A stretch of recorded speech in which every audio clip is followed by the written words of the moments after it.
تو اس کی کثافتیں دور ہو کے خالص سونا رہ جاتا صحیح ہے. تو اس کو فتن اب بولتے ہیں. اور اسی کو دیکھیں تو اللہ رب العزت نے سورہ تغابن میں ارشاد فرمایا انما اموالکم و اولادکم فتنہ. یہ جو فتنہ کا لفظ آیا ہے کہ یہ تمہارے لیے نفس کو بڑی مرغوب ہے, بڑی محبت ہے, مال بڑا اچھا لگتا ہے, اولاد بڑی پیاری ہے, بے شک. تو مگر یہ اس کے ذریعے تمہیں جانچا اور پرکھا جا رہا ہے.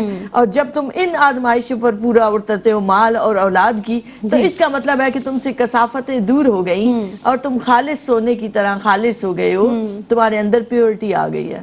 پھر آپ دیکھیے تو اللہ رب العزت نے اور بھی الفاظ استعمال فرمایا والصابرین فی الباساء والضراء وحین الباس. یہ ساری مختلف حالتیں ہیں جو انسانوں پر طاری ہوتی ہیں, سختی کی, مصائب کی, تنگی کی, جنگوں کی حالت. فرمایا جو صبر کرتے ہیں یہی تو سچے لوگ ہیں, یہی کامیاب لوگ ہیں. تو صبر کی ڈھال ان کو دے دی ہے. اور اللہ رب العزت نے تکلیف کا لفظ بھی آتا ہے قرآن مجید میں, لا یکلف اللہ نفسا الا وسعہا. اللہ کسی کو تکلیف نہیں دیتا مگر اس کی برداشت کے مطابق اسے اسی طرح سے آزمایا جاتا ہے. پھر آپ دیکھیں تو جس سے میں نے آغاز کیا عسر کا لفظ استعمال ہوا. عسر کا لفظ معاشی تنگی کے لیے بھی آتا ہے کہ جب مال کم ہو جاتا ہے, غربت آ جاتی ہے, تنگ دستی آ جاتی ہے. مگر علماء کہتے ہیں کہ اس میں وسعت ہے, ہر طرح کی کوئی تنگی محسوس کر رہا ہے دل, تو اللہ رب العزت نے بتا دیا فَإِنَّ مَعَ الْعُسْرِ يُسْرًا. ہر تنگی کے ساتھ آسانی لگی ہوئی ہے, ہر آزمائش کے ساتھ نوازش جڑی ہوئی ہے. پھر آپ دیکھیں تو حزن کا لفظ استعمال ہوتا ہے غم کے لیے. تو اللہ رب العزت نے ارشاد فرمایا الا ان اولیاء اللہ لا خوف علیہم ولا هم یحزنون. جو دوستی ہم سے کر لیتے ہیں پھر انہیں کوئی خوف اور کوئی غم نہیں ہو سکتا, وہ اس خوف اور غم سے بے نیاز ہو گئے. تو یہ میں نے چند لفظ رکھے آپ کے سامنے جن کے ذریعے اللہ نے بتا دیا کہ یہ تمہاری آزمائشیں ہیں, ان کے ذریعے تمہیں آزمایا جائے گا, یہ رنج آئیں گے تم پر, مگر تمہیں کیا کرنا ہے وہ طریقہ بھی سکھا دیا گیا. تو پروردگار عالم بڑا غفور الرحیم ہے. اللہ رب العزت ارشاد فرماتا ہے ہر مشکل کے ساتھ آسانی ہے, ہمیں صبر سے کام لینا ہے, نماز سے مدد لینی ہے. اور وہ پروردگار عالم جو کسی کی برداشت سے زیادہ اسے تکلیف نہیں دیتا. جہان آپ موجود ہیں, یہ بتائیے گا جیسا کہ امتیاز آپا نے قرآن مجید فرقان حمید کی روشنی میں ارشاد فرمایا کہ رنج اور غم اور مصیبت میں آزمائش میں ہمیں کیا کرنا ہے, قرآن مجید فرقان حمید کی کیا تعلیمات ہیں. اسی طرح امام الانبیاء سید المرسلین نبی کریم صلی اللہ علیہ وآلہ وسلم کی زندگی سے, آپ صلی اللہ علیہ وسلم کی سیرت سے ہمیں کیا رہنمائی فراہم ہوتی ہے, ارشاد فرمائیے گا. اعوذ باللہ من الشیطان الرجیم بسم اللہ الرحمن الرحیم الحمدللہ وبہ نستعین ونصلی ونسلم علی رسولہ الصادق الامین اما بعد. دیکھنے والوں کو, یہاں پر موجود لوگوں کو السلام علیکم ورحمۃ اللہ وبرکاتہ.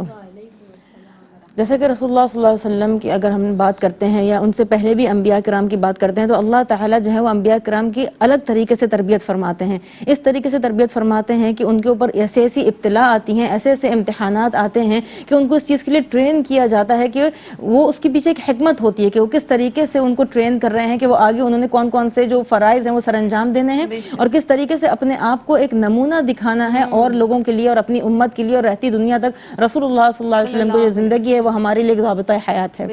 تو رسول اللہ صلی اللہ علیہ وسلم کے پیدا ہونے سے پہلے سے ان کی اسی طرح کی تربیت شروع ہو گئی تھی. رنج و غم کی جہاں تک ہم بات کرتے ہیں تو رسول اللہ صلی اللہ علیہ وسلم کے پیدا ہونے سے پہلے وہ یتیم ہو گئے تھے. اس کے بعد جب وہ پیدا ہوئے وہ چھوٹی سی عمر میں ان کی ماں, ان کی والدہ کا انتقال ہو گیا. پھر جس سے سب سے زیادہ وہ اٹیچ تھے ان کے دادا, پھر ان کا انتقال ہو گیا. اس کے بعد پھر جو ہے جب ان پر نبوت آئی تو اس کے بعد پھر اصل ان کی جو ہے وہ تکالیف کا جو ہے وہ سلسلہ بہت زیادہ طریقہ کار سے شروع ہوا کہ جو ان کے اپنے تھے سب سے پہلے انہوں نے تکلیفیں دینا شروع کری. ایک انسان سب سے زیادہ تکلیف کب محسوس کرتا ہے؟ کوئی غیر اگر اس کو کوئی تکلیف دے جاتا ہے نا تو اسے زیادہ محسوس نہیں ہوتا, لیکن اگر اپنا خون, اپنے چچا, اپنے تایا, اپنے رشتہ دار جب تکلیف دیتے ہیں نا تو سب سے زیادہ محسوس ہوتا ہے. وَأَنذِرْ عَشِيرَتَكَ الْأَقْرَبِينَ جب کہا گیا تو اس کے بعد جو ہے وہ انہوں نے سب سے پہلے جیسے کہ دعوت اپنے رشتہ داروں سے شروع کی اور رشتہ داروں نے ہی ان پر تکالیف کے مصائب کے پہاڑ توڑنے شروع کر دیے. اور پھر جب شعیب ابی طالب کا قصہ دیکھتے ہیں کہ محاصرہ جب ہو جاتا ہے تو پھر رسول اللہ صلی اللہ علیہ وسلم کا کیا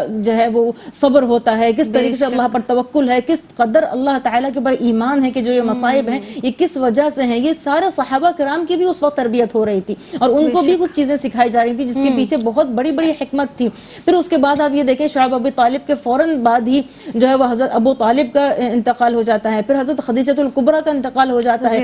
اتنا شدید غم رسول اللہ صلی اللہ علیہ وسلم کے اوپر آتا ہے کہ اس پورے سال کو عام الحزن کہہ دیا گیا کہ دکھ کا سال، کہ کتنا شدید ان کے اوپر وہ دکھ ہوگا. اور پھر آپ یہ دیکھیں کہ آگے چل کے کیا ہے کہ رسول اللہ صلی اللہ علیہ وسلم کی حیات مبارکہ کے جب وہ رسول اللہ صلی اللہ علیہ وسلم حیات تھے تب ہی ان کے سارے جو اولاد تھی ان کا انتقال ہو گیا سوائے فاطمہ الزہرا کی جو ان کی وصال کے 6 مہینے بعد جن کا انتقال ہوا تھا. تو ظاہر ہے کہ بہت ساری تکالیف تھی. پھر آپ یہ دیکھیں کہ پھر جب ہجرت ہو جاتی ہے غزوہ احد میں حمزہ بن عبد المطلب رضی اللہ عنہ سید الشہداء، پھر ان کو کس طریقے سے شہید کر دیا جاتا ہے اور کیا وہ مناظر ہیں کہ جب وہ ان کو پتہ چلا کہ اس طریقے سے، اور وہ کون تھی، وہ بھی تو ان کی جو ہے قریش کی رشتہ دار ہی تھی ہندہ جنہوں نے کہ یہ قتل شہید کروایا تھا اور کس طریقے سے کروایا تھا کہ پھر کلیجہ چبایا. اور جب وہ ان کا آمنا سامنا ہوا وحشی کے ساتھ میں تو انہوں نے پورا پوچھا ان سے کہ ایک چیز، اور وہ روتے جا رہے تھے وہ اتنی شدید تکلیف میں تھے کہ مطلب وہ پورا احوال پوچھ رہے تھے کہ انت وحشی، کہ تم وحشی ہو، انت قتلت حمزہ، تم نے حمزہ کو قتل کیا. تو پھر وہ یہ کہتے ہیں کہ تم ایسا کر سکتے ہو کہ تم اپنا چہرہ میرے سامنے سے ہٹا دو. لیکن ایسا نہیں کیا کہ ان کو اسلام کی ترغیب نہیں دی، ان کو اسلام کی دعوت بھی دی، اسلام میں لے کر بھی آئے. فکر ان کی ویسی ہی رہی ان کے لیے، اسی طریقے کی دعا کرتے رہے سب کے لیے. آخر تک انہوں نے کبھی ہمت نہیں ہاری اور ہمیشہ سب کے لیے دعا کرتے رہے کہ جو لوگ ان کو تکلیف دے رہے ہیں ہو سکتا ہے کہ کل کو وہ لوگ مسلمان ہو جائیں اور اللہ تعالیٰ ان کی مغفرت کر دیں. اگر آپ طائف کا قصہ لیتے ہیں تو ان کے بس میں تھا دونوں پہاڑوں کو جو ہے وہ آپس میں ٹکرا دینا اور پوری کی پوری اس بستی کو ختم کر دینا. لیکن آج آپ دیکھیں کہ الحمدللہ پورا طائف جو ہے وہ مسلمان ہے، رسول اللہ صلی اللہ علیہ وسلم کے جو ہے وہ نام لیوا سارے وہاں پر موجود ہیں. اگر اس وقت رسول اللہ صلی اللہ علیہ وسلم کا صبر نہ ہوتا تو یہ چیز اس وقت نہ ہوتی. تو یہ کہ جب ابتلا آتا ہے تو اس کے اوپر صبر مقرون کرنا، اللہ تعالیٰ کے اوپر توکل کرنا. کیوں؟ قل لن یصیبنا الا ما کتب اللہ لنا، کہ ہمارے اوپر کوئی بھی مصیبت نہیں آ سکتی الا وہ جو اللہ تعالیٰ نے لکھی ہوئی ہے. وعلی اللہ فلیتوکل المؤمنون، اور اللہ تعالیٰ کے اوپر جو ہے وہ مؤمنون جو ہے وہ توکل کرتے ہیں. اللہ تعالیٰ پر یہ ایمان ہے نا کہ آپ کو یہ پتا ہے کہ یہ ایک ہر رات کے بعد ایک سویرا ہے، تو یہ چیز اس کے ساتھ مقرون ہے. جب آپ کو اللہ تعالیٰ کے اوپر توکل ہوگا تو آپ اس طریقے سے کریں گے. اپنی پوری زندگی میں انہوں نے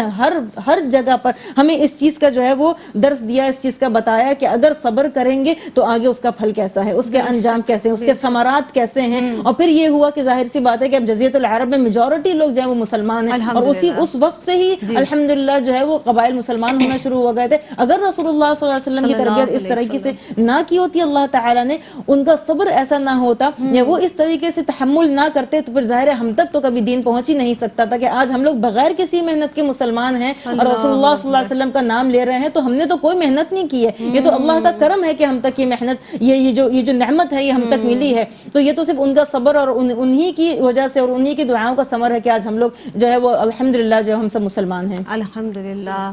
جناب بہت ہی عمدگی سے گفتگو جاری ہے. موضوع ہمارا آج کا ہے آزمائش اور رنج. اس کے بعد انشاءاللہ تعالیٰ اسی حوالے سے مزید گفتگو آگے بڑھائیں گے، لیکن مجھے اس وقت ایک وقفے پر جانا ہے. آپ رہیے گا ہمارے ساتھ، ہم رہیں گے آپ کے ساتھ. ملتے ہیں اس مختصر سے وقفے کے بعد.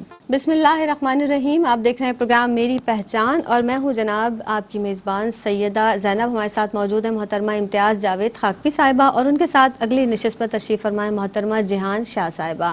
موضوع کی مناسبت سے بہت ہی عمدگی کے ساتھ گفتگو جاری ہے. امتیاز آپا، میں آپ کی طرف فوری طور پر بڑھوں گی کیونکہ ہمیں یہ بھی جاننا ہے کہ جب ہم کہتے ہیں کہ ہم گناہ گار ہیں، پروردگار عالم ہمارے گناہوں کو معاف فرمائے، وہ رب کائنات ہے جو معاف کرنے والا ہے، وہ قادر مطلق ہے. بہت سے گناہ امتیاز آپا ایسے سرزد ہو جاتے ہیں جن کی سزا دنیا میں ہی مل جاتی ہے. بہت ساری چیزیں اللہ رب العزت جو جانتا ہے وہ ہم وہ نہیں جانتے. یہ بتائیے گا کہ کسی تکلیف یا حادثے پر جب غم کا اظہار ہو یا کوئی ایسی تکلیف ہمیں پہنچے، ہمیں کیسے معلوم ہوگا کہ وہ آزمائش ہے یا سزا ہے؟ ارشاد فرمائیے گا.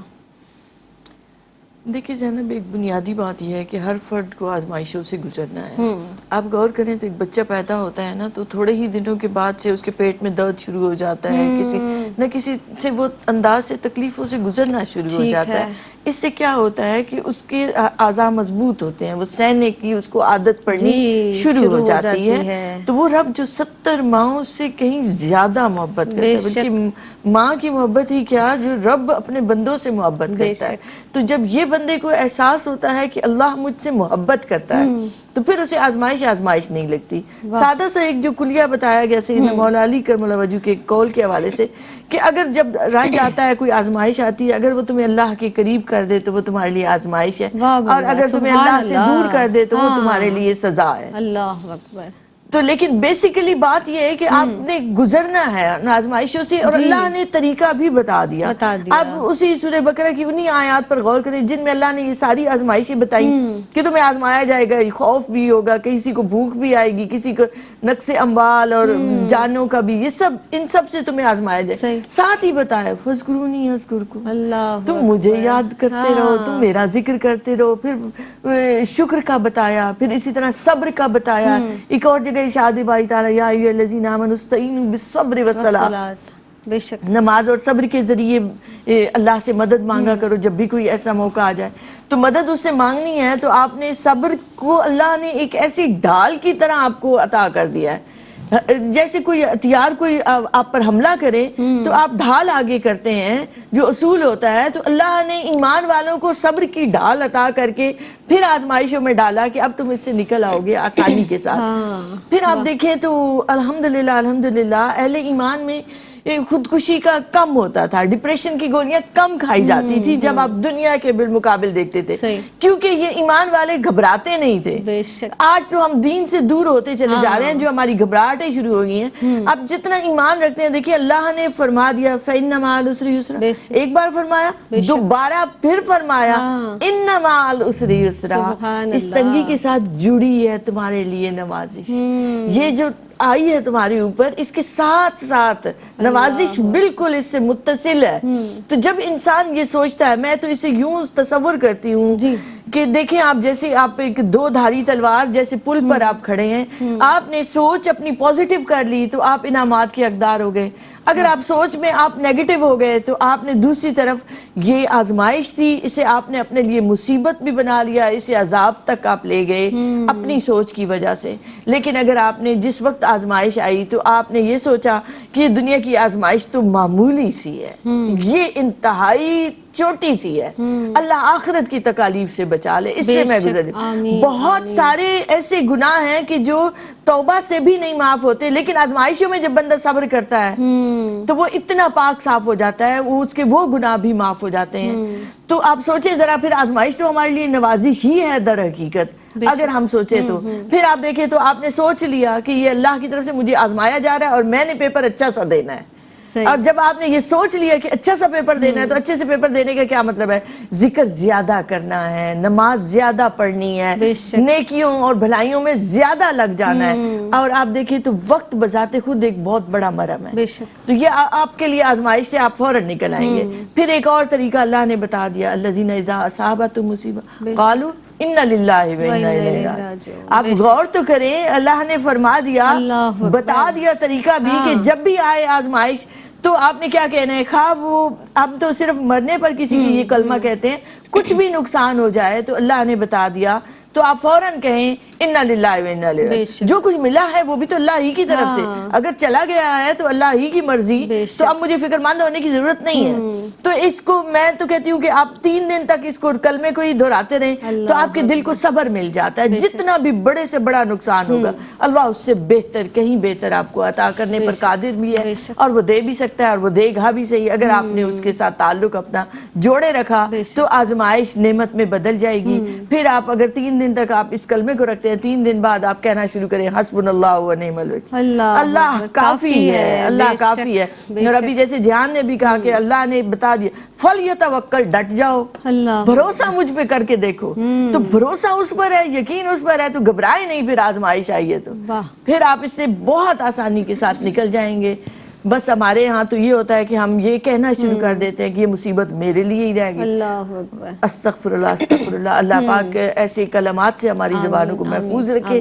تو یہ غور کیا کریں، دنیا کا معاملہ آئے تو اپنے سے کمتر والوں کو دیکھیں کہ وہ شیخ سعدی ہے، وہ کہتے ہیں کہ میں نے اپنا جوتا پھٹا ہوا دیکھا تو میں نے کہا کہ یہ اتنا بوسیدہ، باہر نکلا تو دیکھا اس کے پیر ہی نہیں تھے.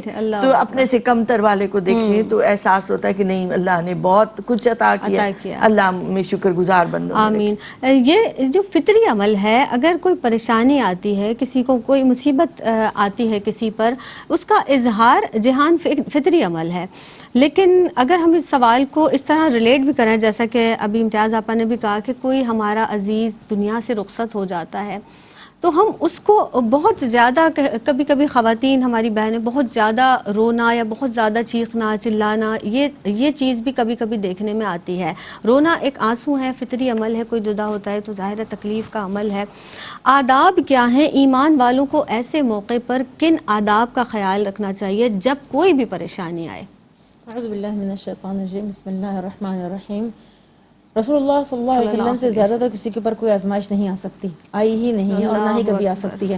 تو رسول اللہ صلی اللہ علیہ وسلم کے اوپر جب تکالیف آئی ہیں تو آنکھیں ان کی بھی نم ہوئی ہیں، ٹھیک سے روئے بھی ہیں، زیادہ روئے بھی ہیں، اور یہ روایات میں موجود بھی ہے. جب اپنی ماں کے قبر مبارک پر گئے تو قبر سے لپٹ کے بہت زیادہ روئے، تو وہ بھی موجود ہے. اور اس کے علاوہ جو ہے وہ جب ان کے ایک ایک کر کے ان کے بچوں کا انتقال ہو رہا تھا، کلثوم کا جب انتقال ہوا تھا رضی اللہ عنہا کا، تو بھی وہ بہت زیادہ روئے تھے، بہت زیادہ ان کو رنج و غم ہوا تھا. ایسا نہیں ہے کہ ان کو تکلیف ہی نہیں ہوتی تھی، وہ بھی انسان تھے. ایسا نہیں تھا کہ وہ ان جذبات سے خالی تھے، نعوذ باللہ، ایسا نہیں تھا. جذبات تھے، تکلیف بھی ہوتی تھی، احساس بھی ہوتا تھا، لیکن اللہ تعالیٰ کے اوپر توکل بھی تھا. جب ابراہیم جو ان کے بیٹے ہیں، ماریا قبطیہ سے جو ان کے بیٹے ہیں، وہ 16 مہینے کے جب تھے ان کا انتقال ہوا تھا، تو رسول اللہ صلی اللہ علیہ وسلم کو بہت تکلیف ہوئی تھی. تو جو ہے عبد الرحمن بن عوف جو ہیں، انہوں نے آ کر رسول اللہ صلی اللہ علیہ وسلم سے پوچھا کہ یا رسول اللہ، کیا آپ بھی، یعنی آپ بھی اتنا شدید رو رہے ہیں؟ تو پھر انہوں نے جواب کیا دیا، ان العین لتدمع، آنکھ نم ہوتی ہے، والقلب یحزن، اور دل افسردہ بھی ہوتا ہے، ولا نقول الا ما يرضي ربنا، کہ اور ہم وہی کہتے ہیں جس سے ہمارا رب راضی ہوتا ہے. وَإِنَّا بِفِرَاقِكَ يَا إِبْرَاهِيمُ لَمَحْزُونٌ، اور ہم تمہارے فراق سے اے ابراہیم بہت زیادہ رنج و غم میں ہیں، بہت زیادہ تکلیف میں ہیں. تو یہ ایک ادب سکھا دیا یہاں پر. پھر صوت المرأة عورہ، عورتیں کیونکہ زیادہ کمزور ہوتی ہیں، نازک ہوتی ہیں، جذباتی ہوتی ہیں، ان کو الگ سے پوائنٹ کرتے ہوئے ان کو یہ بات بتائی گئی کہ صوت المرأة عورہ، عورت کی آواز بھی پردہ ہے، اس کو بھی جو ہے وہ پردے میں رکھو. بہت زیادہ نیاح کرنے کے لیے منع کیا ہے، بہت زیادہ زوردار آواز سے جو ہے وہ رونے کے لیے منع کیا ہے، کہ اپنے آپ کو پیٹ کے یا گال پہ یا سینے پہ اپنے آپ کو پیٹ کے، وہ بھی منع کیا گیا ہے کہ یہ طریقہ کار غلط ہیں. جیسے کہ آپ نے بھی یہ بات بولی کہ کچھ لوگ ایسے غلط الفاظ منہ سے ادا کرنے لگتے ہیں، تو ان الفاظ کو بھی جو ہے وہ ممانعت کیے تھے. ایسے کوئی بھی الفاظ جو کہ شرکیہ ہو جاتے ہیں یا جو اللہ تعالیٰ کو ناراض کر دیں، وہ نہیں کہنے ہیں. اگر آداب کی بات کریں، آپ نے بھی ایک آیت کا بولا قُلْ لَن يُصِيبَنَا إِلَّا مَا كَتَبَ اللَّهُ لَنَا، اب کیا بول رہے ہیں کہ اگر کوئی وَلَنَبْلُوَنَّكُمْ بِشَيْءٍ مِّنَ الْخَوْفِ وَالْجُوعِ وَنَقْصٍ مِّنَ الْأَمْوَالِ وَالْأَنفُسِ وَالثَّمَرَاتِ وَبَشِّرِ الصَّابِرِينَ، صبر کرنے والوں کو جو ہے وہ بشارت دے دو.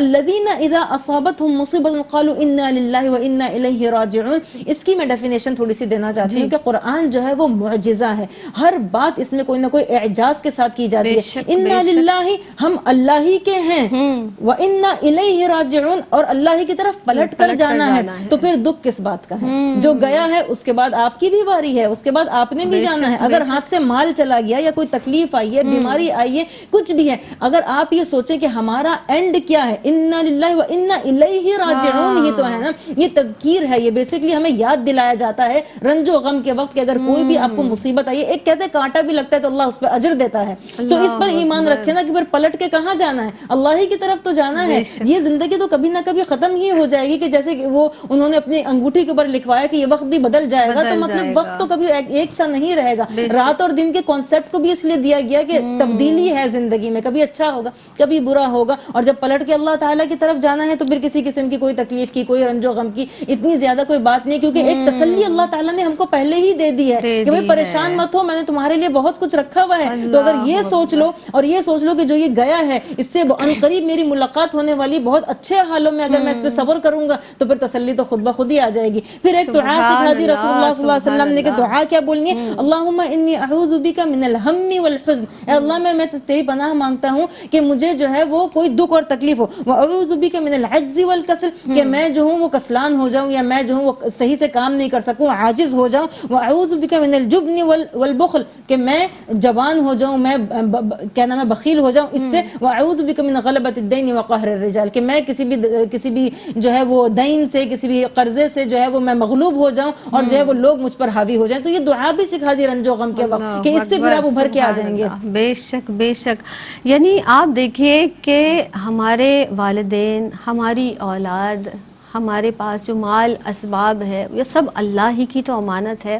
اور جب ہمیں یہ یقین ہے کہ بے شک ایک نہ ایک دن ہمیں اس پروردگار عالم کے پاس لوٹ کر جانا ہے، تو جب کوئی اپنا، یعنی ہم ماں باپ سے، اپنی اولاد سے کتنی محبت کرتے ہیں، اور جب وہ ہم سے، جن کے بغیر ہم رہنے کا تصور بھی نہیں کر سکتے، لیکن جب وہ اس دنیا سے جاتے ہیں، وہ پروردگار عالم کیسے ہمارے دل کو ٹھنڈا کرتا ہے، کیسے ہمارے دل کو قرار دیتا ہے پروردگار عالم، کیونکہ وہ رحمان ہے، وہ رحیم ہے، جو 70 سے زیادہ ماؤں سے چاہنے والا رب ہے۔ جب وہ کوئی تکلیف یا پریشانی ہمیں دیتا ہے تو یقیناً اس پر ہمیں صبر بھی عطا فرماتا ہے۔ وہ رب کائنات جو ہمیں صبر عطا کرتا ہے اور اس پر اجر بھی عطا کرتا ہے، کتنا رحیم پروردگار عالم ہے۔ ہمیں کیا کرنا ہے؟ مایوس نہیں ہونا ہے جناب۔ مایوسی کفر ہے، اس پر بھی کلام کریں گے کہ کوئی بھی پریشانی آ جائے اس رب سے لو لگائیں، وہ عطا کرنے والا ہے، اس پریشانی کو وہی رب دور کرنے والا ہے۔ تو اس رب سے لو لگانی ہے، مایوس نہیں ہونا اس رب کائنات سے۔ اس پر انشاءاللہ تعالی ہم واپس آئیں گے تو ہماری مہمان شخصیات یہاں موجود ہیں، کلام کریں گے کہ مایوس نہیں ہونا ہے اور مایوسی کفر ہے۔ جناب ایک وقفے پر ہمیں جانا ہے، ہم لوٹیں گے تو انشاءاللہ تعالی اس امید کے ساتھ کہ آپ ہمارے ساتھ رہیے گا۔ السلام علیکم ورحمۃ اللہ وبرکاتہ۔ پروگرام میری پہچان کے ساتھ ایک مرتبہ پھر آپ کا خیر مقدم ہے۔ معزز مہمان شخصیات ہماری اس بزم میں، ہمارے پینل میں موجود ہیں۔ جناب سب سے پہلے تشریف فرما ہے محترمہ امتیاز جاوید خاکوی صاحبہ، ان کے ساتھ جناب اگلی نشست پر محترمہ جہان شاہ صاحبہ تشریف فرما ہیں۔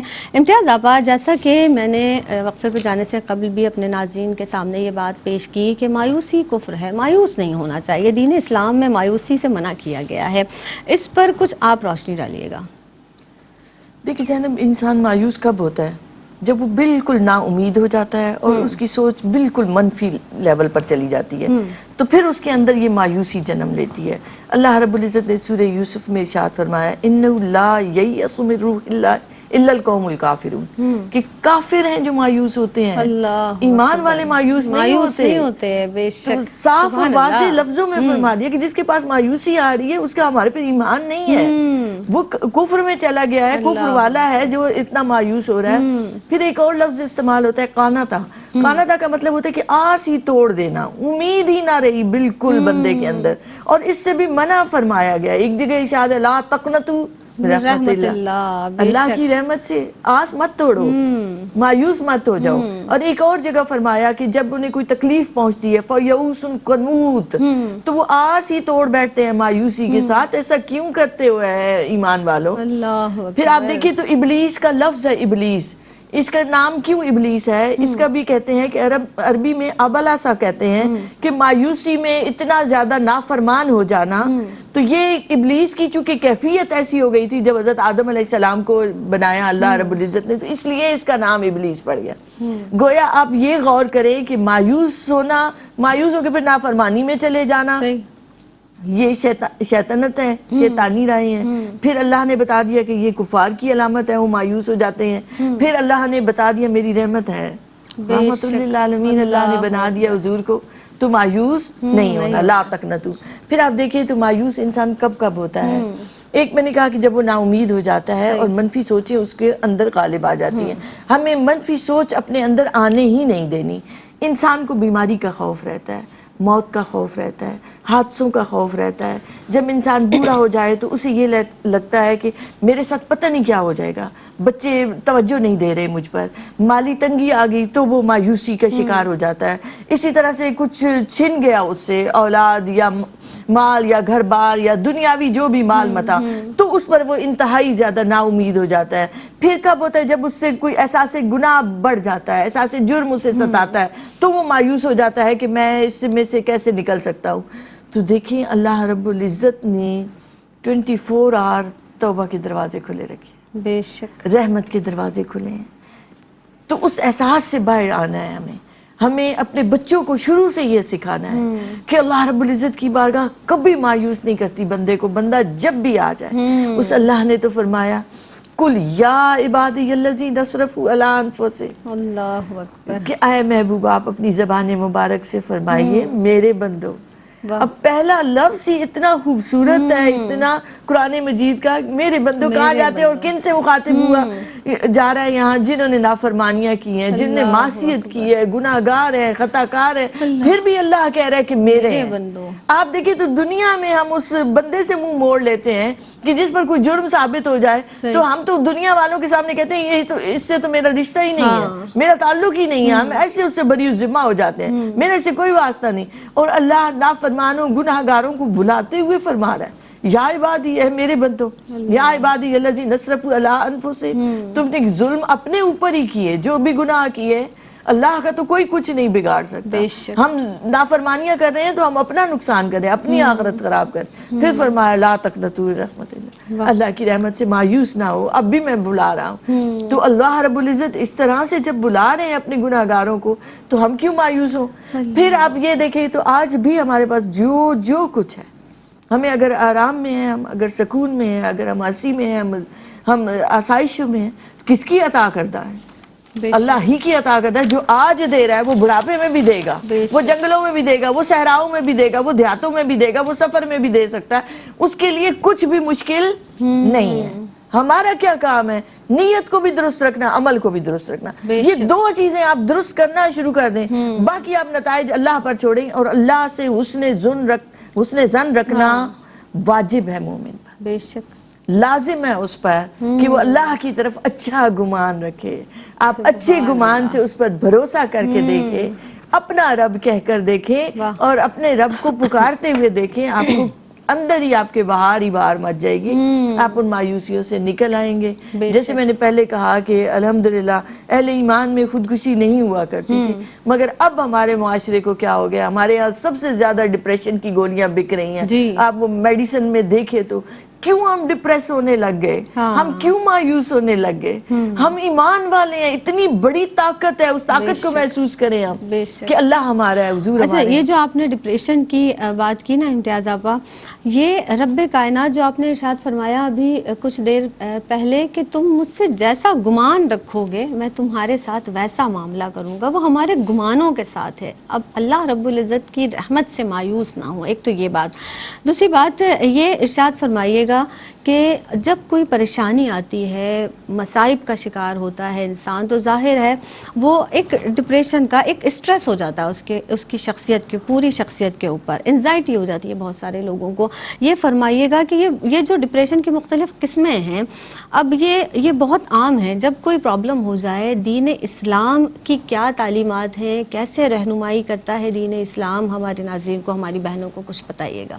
اعوذ باللہ من الشیطان الرجیم، بسم اللہ الرحمن الرحیم. ابن القیم فرماتے ہیں اربع تہدم الجسم، 4 چیزیں ہیں جو جسم کو بالکل ختم کر دیتی ہیں. الہم والحزن، رنج و غم، الجوع والسہر، بھوک اور جاگتے رہنا. یہ 4 چیزیں ہیں جو جسم کو بالکل ہی ختم کر دیتی ہیں. اچھا، زندگی میں پریشانیاں آنا بہت ہی نارمل بات ہے، کیونکہ زندگی ایک سی نہیں چلتی، جیسا کہ ہم نے پہلے بھی بتایا. تو اس چیز کو انڈرسٹینڈ کرنا بہت زیادہ ضروری ہے کہ کبھی غم بھی ہوگا، کبھی خوشی بھی ہوگی. اللہ تعالیٰ قرآن حکیم میں فرما رہے ہیں فَمَن يُرِدِ اللَّهَ أَن يَهْدِيَهُ يَشْرَحْ صَدْرَهُ لِلْإِسْلَامِ. اللہ تعالیٰ جس کو ہدایت دینا چاہتے ہیں نا، اس کے دل کو اسلام کے لیے کھول دیتے ہیں. اچھا، اسلام کے لیے کھول دینا ہی یہی وہ سمجھ دینا ہے کہ آپ کو اس چیز کی سمجھ ہو کہ جو آپ کو تکلیف آ رہی ہے وہ اللہ کی طرف سے آ رہی ہے. تو اس طرح سے اللہ تعالیٰ جس کو چاہتے ہیں نا اس کو ہدایت دیتے ہیں اس چیز کی. تو اس چیز کو سمجھنا بہت زیادہ ضروری ہے کہ اگر ہم کہیں پر بھی غلط ہے نا، یا مایوسی ہماری طرف آ رہی ہے نا، تو ہم یہ سمجھے کہ یہ ہم کہاں غلط ہیں، ہمارے پاس کیوں مایوسی آ رہی ہے. کہیں ایمان تو کمزور نہیں ہو رہا، کہیں ہم اللہ تعالیٰ سے دور تو نہیں ہو رہے، کہیں جو جو اللہ تعالیٰ نے کہا ہے، جو ہمیں سکھایا ہے، کہیں ہم اس کو